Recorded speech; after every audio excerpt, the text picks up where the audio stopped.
इस वक्त की बड़ी खबर आपको बता दें, नए आईटी कवानीन को पीटीआई ने चैलेंज किया है। दिल्ली हाईकोर्ट में चैलेंज किया गया है। हाईकोर्ट ने मरकजी हुकूमत को नोटिस जारी किया है। 20 अगस्त को इस पूरे मामले पर समाअत होनी है।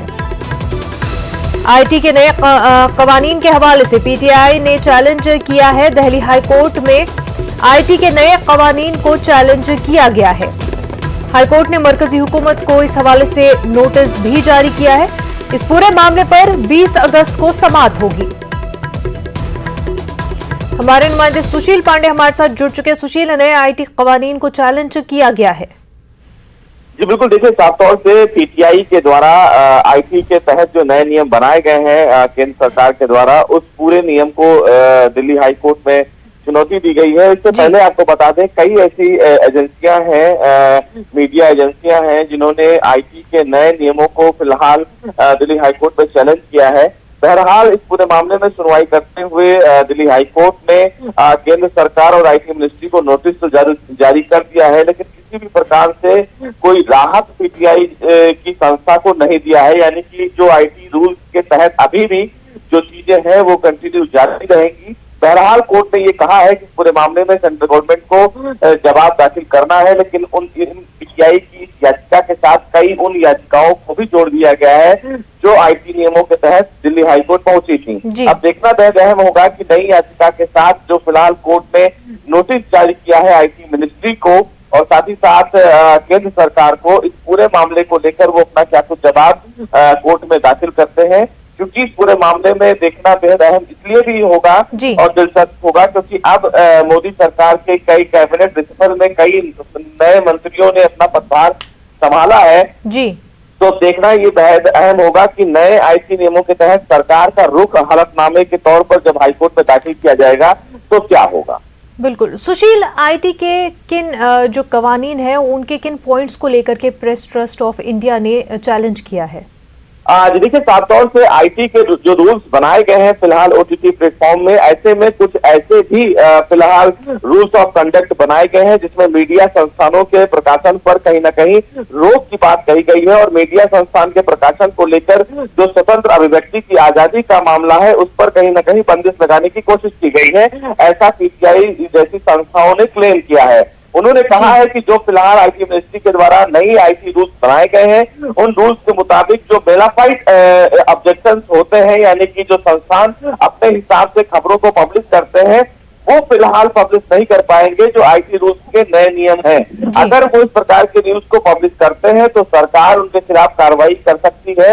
ये फिलहाल आईटी रूल्स के तहत प्रावधान है और इसी प्रावधान को फिलहाल चैलेंज किया गया है कोर्ट में, क्योंकि साफ तौर से पत्रकारिता के लिए स्वतंत्र अभिव्यक्ति की आजादी पर सुप्रीम कोर्ट का एक बड़ा फैसला भी है और ऐसे में अगर मीडिया संस्थानों के खबरों पर लगाम लगाने की कोशिश की जाएगी तो कहीं ना कहीं पत्रकारिता की जो फिलहाल मिसाल दी जाती है उस पर कहीं ना कहीं बंदिशें लगेंगी और इसीलिए तमाम जो मीडिया संस्थान है उन्होंने दिल्ली हाईकोर्ट का दरवाजा खटखटाते हुए आईटी रूल्स के नए नियमों में बदलाव करने की मांग की। वहीं आईटी कवानीन के हवाले से जिस तरह से आपने भी बताया कि और भी कई केसेस है, ऐसे में ट्विटर का मामला भी है, तो एक केस में जिस तरह से समाअत होगी क्या उसका असर दूसरे आईटी कवानीन से जुड़े मामले पर भी होगी? देखिए साफ तौर से ट्विटर का जो पूरा मामला है वो दूसरा पहलू है और आईटी रूल्स के नियम के तहत जो तमाम संस्थान है वो दूसरा मामला है। ट्विटर का जो मामला है उसमें साफ तौर से भारत में ग्रीवांस अधिकारी की नियुक्ति और आईटी रूल्स जो बनाए गए हैं केंद्र सरकार के द्वारा उसका पालन न करने को लेकर है। साफ तौर से भारत सरकार ये कह रही है ट्विटर के मामले में कि जो भारत सरकार के संविधान के मुताबिक जो नियम बनाए गए हैं उन नियमों का पालन करते हुए ट्विटर इंडिया में काम करे। ट्विटर की तरफ से कहा जा रहा है कि वो एक अंतर्राष्ट्रीय संस्था है, वो कैलिफोर्निया से चलता है, लिहाजा भारत सरकार के कानून को वो नहीं मानेगी। अब इस मामले में लड़ाई ये है कि अगर भारत सरकार के कानून के मुताबिक कोई भी संस्थान अगर भारत में रन कर रही है तो वो कहीं ना कहीं असंवैधानिक है और ये कोर्ट ने भी कहा है और इसीलिए ट्विटर ने भी माना है कि अगर ग्रीवांस अधिकारी की नियुक्ति और कानून के मुताबिक ट्विटर देश में काम करेगा तो निश्चित रूप से कहीं ना कहीं ये सरकार के लिए भी सही होगा और ट्विटर के लिए भी सही होगा, क्योंकि कई ऐसे कंटेंट आजकल सोशल मीडिया पर चलते हैं जिससे माहौल बिगड़ता है। और इसीलिए सरकार ये चाहती है कि अगर ट्विटर के द्वारा किसी भी तरीके का कोई भी न्यूज फ्लैश किया जाता है और उसका माहौल अगर बिगड़ता है तो इसकी जिम्मेदारी ट्विटर को लेनी पड़ेगी, जिसके खिलाफ भारत सरकार कार्रवाई करेगा। कई जो मीडिया संस्थान है वो इसलिए दिल्ली हाईकोर्ट पहुंचे हैं कि उनके खबरों पर लगाम लगाने के लिए आईटी रूल्स में बदलाव किए गए हैं, जिसको लेकर कई मीडिया संस्थान नाराज हैं और इसीलिए उन्होंने केंद्र सरकार के इस नए नियम को दिल्ली हाईकोर्ट में चुनौती दी है। बिल्कुल सुशील, आईटी कवानीन के हवाले से फिर मामला सामने आया है। प्रेस ट्रस्ट ऑफ इंडिया ने चैलेंज किया है आईटी कवानीन को। सुशील, बेहद शुक्रिया आपका। पुलिस और सिक्योरिटी फोर्सेस के साथ एक मुख्तसर एनकाउंटर के दौरान जडूरा अनंतनाग में 2 मिलिटेंटों को मार गिराया गया। तफसीलात के मुताबिक जम्मू कश्मीर पुलिस और फौज की 1 राष्ट्रीय राइफल्स ने इलाके में मिलिटेंटों की मौजूदगी की मुसद्दिका इतला के बाद कॉर्डन एंड सर्च ऑपरेशन का आगाज किया। इस दौरान वहां पर मिलिटेंटों और फोर्सेस के माबैन एनकाउंटर शुरू हुआ, जिसमें 2 मिलिटेंट मारे गए। पुलिस के मुताबिक दोनों मिलिटेंटों का ताल्लुक ममनुआ तंजीम लश्कर तौयबा से है। पुलिस ने एनकाउंटर के ताल्लुक से मामला दर्ज करके मजीद तहकीकात शुरू कर दी है। पुलवामा के पोछल इलाके में सिक्योरिटी फोर्सेस के साथ एनकाउंटर में 2 मिलिटेंट हलाक हुए हैं। इस दौरान पुलवामा में इंटरनेट खदमात को मुअत्तल कर दिया गया है। हलाकशुदा मिलिटेंटों की अभी तक शिनाख्त नहीं हुई है। इलाके में तलाशी कार्रवाई जारी है। रात भर गोलियों का तबादला हुआ, जिसमें अब तक 2 मिलिटेंट मारे गए हैं। इस वक्त की एक और बड़ी खबर आपको बता दें, जम्मू कश्मीर के राजौरी से ये बड़ी खबर है। एलओसी कलाल नौशहरा में दरअंदाजी की कोशिश को नाकाम बना दिया गया है। बीती शाम फोर्सेस के साथ झड़प में एक दरअंदाज हलाक हुआ। झड़प में फौज के 2 अहलकार भी जख्मी हुए हैं। दरअंदाज के कब्जे से असलहा और गोला बारूद भी जब्त किया गया है। एक AK-47 rifle magazine, 2 hand grenade बरामद किए गए हैं। तो एलओसी कलाल नौशहरा में दरअंदाजी की कोशिश को फौज ने नाकाम कर दिया है। बीती शाम फोर्सेस के साथ झड़प में एक दरअंदाज हलाक भी हुआ है। झड़प में फौज के 2 अहलकार जख्मी भी बताए जा रहे हैं। दरअंदाज के कब्जे से असलहा और गोला बारूद भी जब्त किया गया है। मजीद तफसीलात के साथ हमारे नुमाइंदे शक्ति हमारे साथ जुड़ चुके हैं। शक्ति, नौशहरा में दरअंदाजी की कोशिश को नाकाम बनाया गया है, हालांकि उसमें फौज के 2 अहलकार भी जख्मी हुए हैं। जी बिल्कुल, राजौरी के इलाका नौशहरा में एक दरअंदाज जो कि दरअंदाजी की कोशिश कर रहा था, तो सिक्योरिटी फोर्सेस ने उसी वक्त जब उसने सिक्योरिटी फोर्सेस पर फायर किया तो सिक्योरिटी फोर्सेस द्वारा जो है कार्रवाई में जो है वो वहीं पर मारा गया और उसके बाद उसकी डेड बॉडी को जो है नौशहरा हेडक्वार्टर ब्रिगेड हेडक्वार्टर में लाया गया और बड़ी तादाद में असला बारूद बरामद हुआ। इससे पहले अगर हम बात करें तो एक राजौरी के सुंदरबानी में इस तरह की एक वारदात सामने आई थी, वहां भी एक दरअंदाज को मारा गया था और दूसरी 8 दिनों के अंदर ये दूसरी बड़ी वारदात है। जी शक्ति, ये बताएं कि जिन फौजियों के जख्मी होने की खबर बताई जा रही है उनकी कंडीशन कैसी है? शक्ति, आप तक हमारी आवाज पहुंच पा रही है? जी शक्ति, आपसे जानना चाहेंगे कि जिन फौजियों की हालत जख्मी हुए हैं उनकी हालत इस वक्त कैसी है? जी बिल्कुल, उनकी हालत इस वक्त खतरे से बाहर बताई जा रही है, क्योंकि उसी वक्त जब ये इस दरअंदाज ने जो है वो फायरिंग की और सिक्योरिटी फोर्सेस की तरफ से जब फायरिंग द्वारा से की गई तो उसकी उस फायरिंग के तबादले में जो है वो सिक्योरिटी फोर्स के 2 अहलकार घायल हुए हैं, जख्मी हुए हैं। उनको उधमपुर के अस्पताल में, आर्मी अस्पताल में ले जाया गया है और वहाँ उनकी हालत जो है वो खतरे से बाहर बताई जा रही है। बिल्कुल शक्ति, आपका बेहद शुक्रिया। आगे बढ़ते हैं। डीलिमिटेशन कमीशन जम्मू कश्मीर के 4 रोजा दौरे पर है। आज डीलिमिटेशन की टीम जम्मू जाएगी। Chief election commissioner Sushil Chandra भी इस दौरे में शामिल है। वाज़ेह हो कि श्रीनगर में कमीशन ने मुख्तलिफ सियासी लीडरों से मुलाकात की। PDP और ANC ने ऐलान के मुताबिक कमीशन से मुलाकात से गुरेज किया है। इलाकाई और कौमी सियासी पार्टियों के लीडरों ने जम्मू कश्मीर में हदबंदी के अमल के सिलसिले में अपना मौक़िफ़ और नुक्ते नज़र से कमीशन को आगाह कराया। बीजेपी को छोड़कर किसी भी पार्टी का वफ्द कमीशन से हुई मीटिंग से मुतमईन नजर नहीं आया है। कांग्रेस पार्टी लीडरों ने तो यहां तक कहा कि अगस्त 2019 में किए गए फैसलों को वापस लेने तक ये सारी कार्रवाइयां और सरगर्मियां फजूल है। कांग्रेस ने इस मशक को की मानवियत पर ही सवाल खड़ा कर दिया है। किश्तवाड़ से हमारे नुमाइंदे आतिफ लोन हमारे साथ जुड़ चुके हैं। आतिफ, आज जो है डीलिमिटेशन कमीशन जम्मू जाएगी, जम्मू का दौरा किया जाएगा और वहां पर कई सियासी और समाजी लोगों से मुलाकात होनी है। जी मुनव्वर, देखिए आज जो है चिनाब वैली की बात अगर हम करेंगे, डोडा, किश्तवाड़ और रामबन 3 जिलों की जो मीटिंग है, डिलिमिटेशन की जो मीटिंग है, वो जिला किश्तवाड़ में जो है वो होने जा रही है।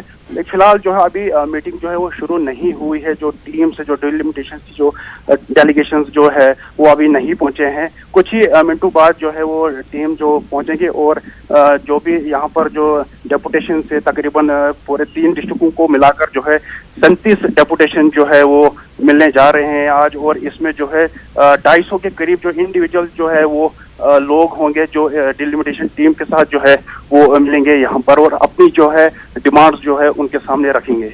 जी। और वहीं जिन भी चाहे पॉलिटिकल पार्टियों के लीडरान रहे हों या फिर समाजी जो वॉलंटियर्स रहे हों, उनकी जो मुलाकात हुई है उनमें से बीजेपी के अलावा कोई भी मुतमईन क्यों नजर नहीं आ रहा? देखिए पीडीपी और बाकी जो इंडिपेंडेंट कुछ पार्टियां हैं इन्होंने जो है यहाँ पर बाइकाट किया है। फिलहाल जो यहाँ पर वो दिख नहीं रहे हैं इस मीटिंग में, तो जाहिर सी बात है कुछ न कुछ नाराजगी जो है उनमें है ही, तभी जो है उनने यहाँ पर जो है बाइकाट किया है। अब देखते हैं कि कब तक जो है ये मीटिंग स्टार्ट होंगे और कितने डेपुटेशन जो है वो पूरी तरह से यहाँ पर आएंगे। बिल्कुल आतिफ, बेहद शुक्रिया आपका तमाम तफसीलात के लिए। आगे बढ़ते हैं। मोदी काबीना में तोसी के बाद आज पहली मीटिंग हो सकती है। इस रद्दोबदल में 43 लीडरों को काबीना में शामिल किया गया है। नए वुज़रा में 30 लोकसभा और 11 राज्यसभा रुकन है। नई काबीना में 30 काबीनी वुज़रा, 45 वज़ीर ममलिकत जबकि 2 वज़ीर ममलिकत आज़ादाना चार्ज की जिम्मेदारी सौंपी गई है। नए काबीनी वुज़रा में नारायण राणे और सर्वानंद सोनोवाल, वीरेंद्र कुमार और जी किशन रेड्डी समेत कई वुज़रा शामिल है। वहीं वज़ीर ममलिकत में राजीव चंद्रशेखर, डॉक्टर सत्यपाल सिंह बघेल और वर्षना विक्रम, मीनाक्षी लेखी, अपूर्ण देवी समेत कई वुज़रा ममलिकत में शामिल हैं।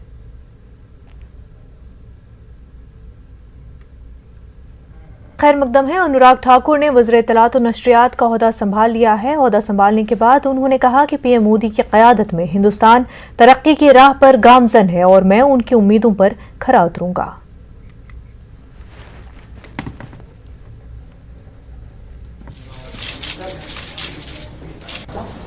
दुनिया के सबसे बड़े लोकतंत्र में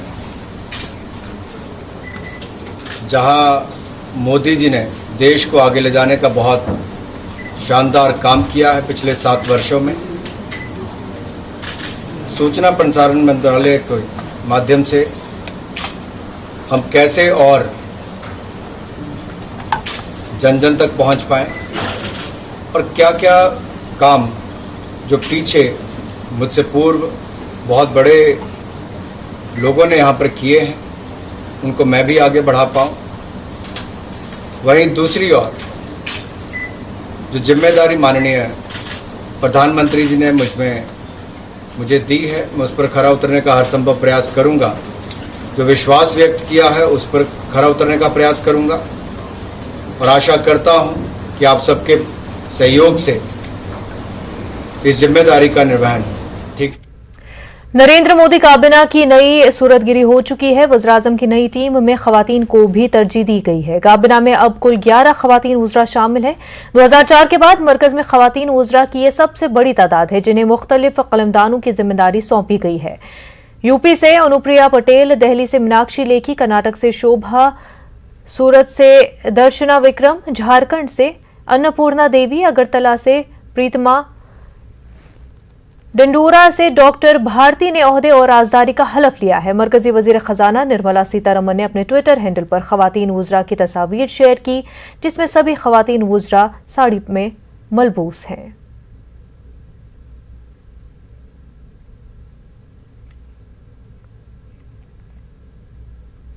पीएम मोदी की नई टीम में खवातीन को खातिरख्वाह नुमाइंदगी दी गई है। काबीना में खवातीन को बड़ी जिम्मेदारी दिए जाने पर वज़ीर ममलकत बराए खारजा मीनाक्षी लेखी का कहना है कि अब तक खवातीन को बाइख्तियार बनाने की बातें की जाती थी, लेकिन पीएम मोदी ने उसे मुमकिन बना दिया है। सबसे पहले अपने सभी मित्रों की तरफ से प्रधानमंत्री जी का, अमित भाई का, नड्डा जी का और पूरी टीम का आभार व्यक्त करना चाहती हूं कि उन्होंने मेरिटोक्रेसी को और मेहनत को तवज्जो देकर सबको स्थान दिया और पूरे भारत को जो है एक केवल नक्शे पर नहीं बल्कि मंत्रालयों में भी उतारा है। और ऐसे में महिलाओं को बड़ी जिम्मेदारी दी है, वो भी प्रधानमंत्री जी की एक बहुत दूर की सोच है, क्योंकि लोग अब तक महिला सशक्तिकरण की बात करते रहे, लेकिन सशक्त महिलाओं के द्वारा देश का नेतृत्व हो ऐसा प्रधानमंत्री जी ने करके दिखाया है। उनको अधिक जिम्मेदारी देने से उन्होंने ये विश्वास पैदा किया है। वज़ीर-ए-आज़म नरेंद्र मोदी की नई टीम में 43 लीडरों ने ओहदे और राजदारी का हलफ लिया। उनमें 7 पुराने वुज़रा हैं। धर्मेंद्र प्रधान उनमें से एक है। साबिक पेट्रोलियम और कुदरती गैस वजीर धर्मेंद्र प्रधान को काबीना में रद्दोबदल के नतीजे में अहम वजारत सौंपी गई है। धर्मेंद्र प्रधान को वजारत तालीम का कलमदान दिया गया है। इसके साथ ही उन्हें स्किल डेवलपमेंट और एंटरप्रेन्योरशिप का कलमदान भी सौंपा गया है।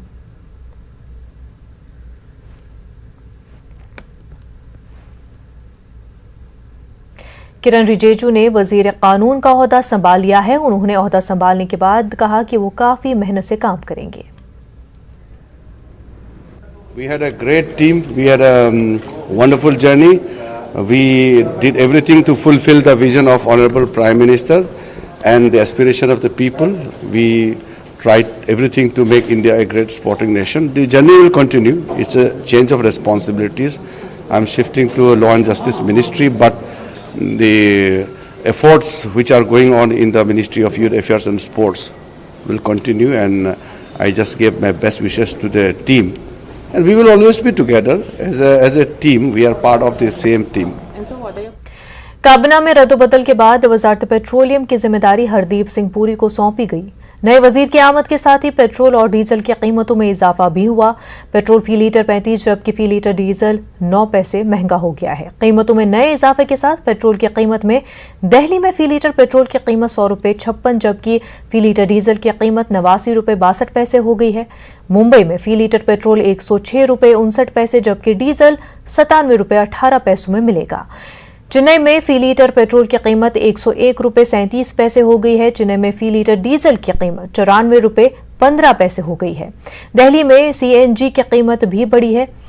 फी किलो सीएनजी अब 43 रुपये 40 पैसे के बजाय 44 रुपये 30 पैसे में मिलेगा।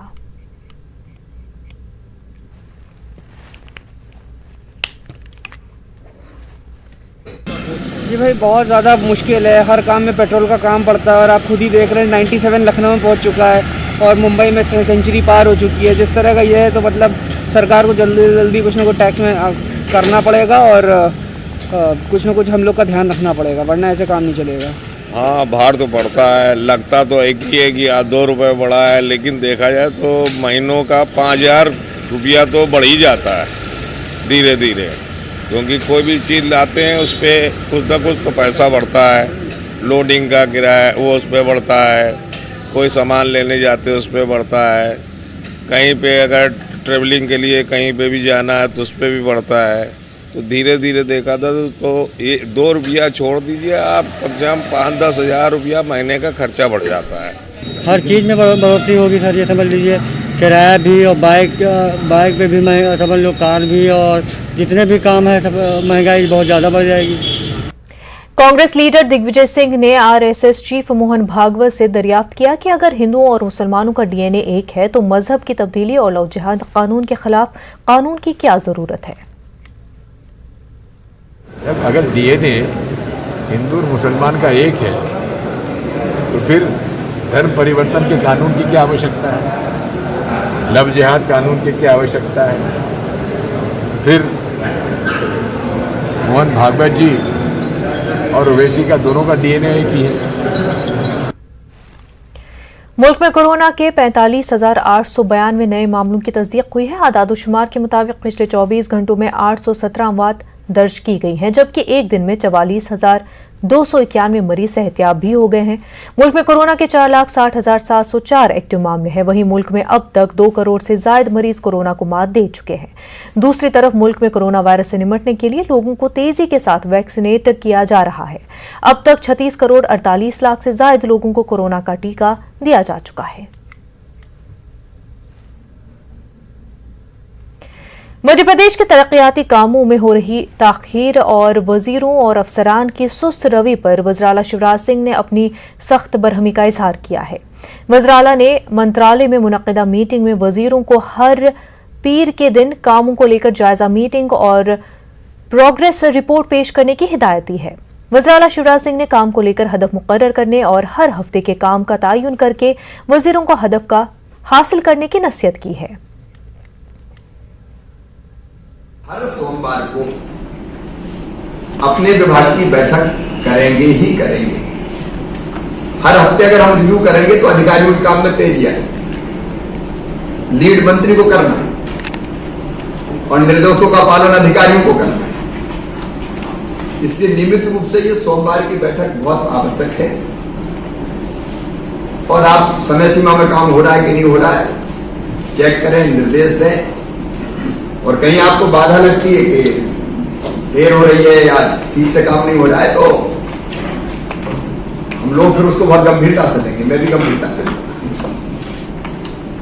लेकिन सोमवार की आपकी उपस्थिति और बैठक अधिकारियों के साथ बहुत जरूरी है ताकि हर हफ्ते हम टारगेट देखते हुए और एक हफ्ते में कितना काम, एक महीने में कितना काम, 3 महीने में कितना काम, उसको हम लोग पूरा कर सकें।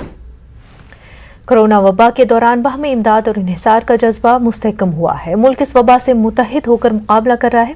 टीकाकारी के ऐलान के बाद हम बेहतर ताउन करें जिससे हम कोरोना को मात देने की जानिब कदम बढ़ा सके। नेटवर्क 18 इस मुहिम में हर कदम पर आपके साथ रहेगा। जब तक सभी महफूज नहीं होते तब तक कोई भी महफूज नहीं होगा और इसी सोच की बुनियाद पर हमारी मुहिम संजीवनी का मकसद ये यकीनी बनाना है कि वैक्सीन पाना सभी हिंदुस्तानियों का हक है।